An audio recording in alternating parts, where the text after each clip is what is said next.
Hi, I'm Mark King, investment editor at Columbia Threadneedle Investments. Welcome to our fortnightly column. Well, households are struggling to repay their bills due to a rise in a number of small but tricky debts. And that's according to National Debtline, which is run by the charity Money Advice Trust. It says calls to its debt counselling service are expected to reach 189,000 by the end of the year. That's the highest level in 5 years. So what type of debt is on the rise?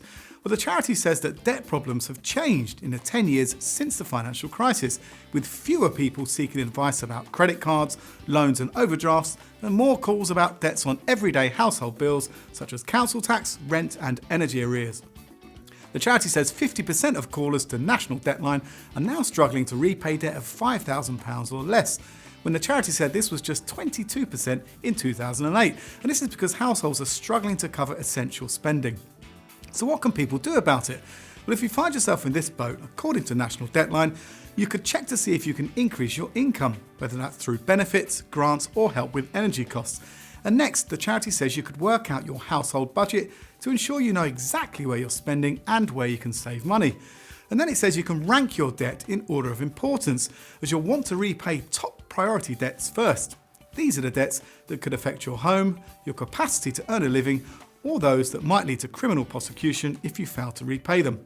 This includes your mortgage, energy bills and council tax bill. For non-priority debts, National Debtline says you can contact the companies you owe money to as soon as possible and explain your situation.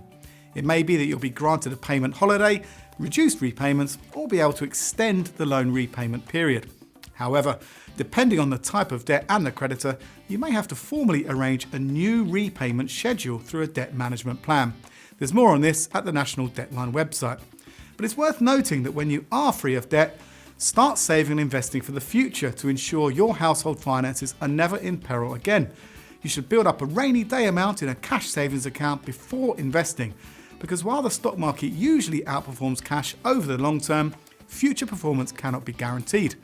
So people with those short-term savings goals who may need access to the money within, say, 5 years, might be better suited to keeping their money in cash.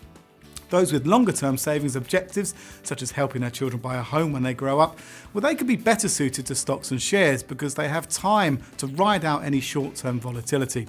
But you can do both. And as always, you should speak to an independent financial advisor if you're in any doubt about your finances. See you next time.